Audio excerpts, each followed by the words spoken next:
Баршаңызға қайырлы күн. Бүгін мен сіздерге қамыры тез дайын болатын, өте жұмсақ болып шығатын самсаның түрін ұсынамын. Видеоны соңына дейін тамашалаңыздар. Ең алдымен ұнымыздың үстіне разрыхлителді тұзды салып, маргаринді салып, жақсылап барлығын біріктіреміз. Кейін жұмыртқамызды құямыз, қаймағымызды салып, қамырымызды илейміз. Қамырымызды илеп болғаннан кейін салфанға салып, біраз 30 минутқа тұндырып қоямыз. Тұндырып болғаннан кейін қамырымызды алып осылай бөліктерге бөліп аламыз. Бөліктерге бөлген кезде теңдей бірдей бөлікке бөлуге тырысыңыздар. Және бөліп болғаннан кейін осылай домалақтап шығамыз барлығын.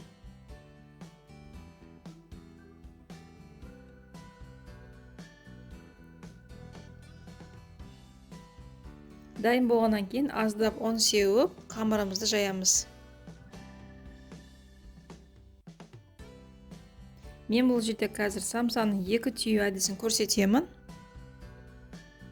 Фаршымызды салып,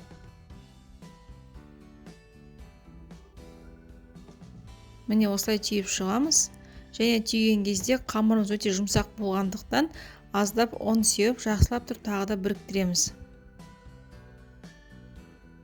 Міне бірінші самсамыз дайын. Енді екінші қамырын жайып, екінші самсамызды түйеміз.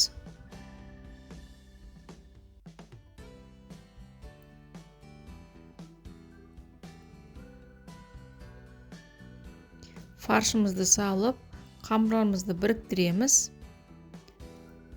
Бір-біріне жабыстырамыз.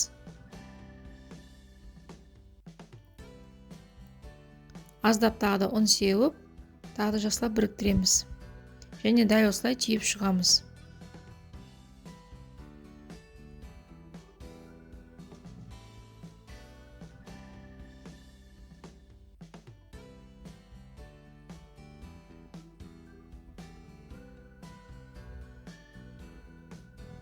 Міне дәл осылай барлық қамырларымызды жайып түйіп шығамыз.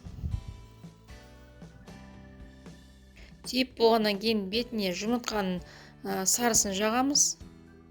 Не болмаса жұмыртқаның өзіне аздап сүт құйып, бетіне жағып шықсаңыздар, қамырларыңыз өте жұмсақ болады. Жағып болғаннан кейін бетіне кунжут, қалауынша кунжут немесе макс сепсеңіздер болады.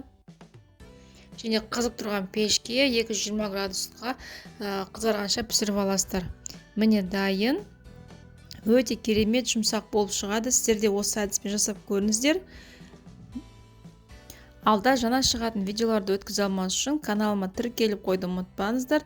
Видеоны соңына дейін тамашалағандарыңыз үшін рахмет. Астарыңыз дәмді болсын.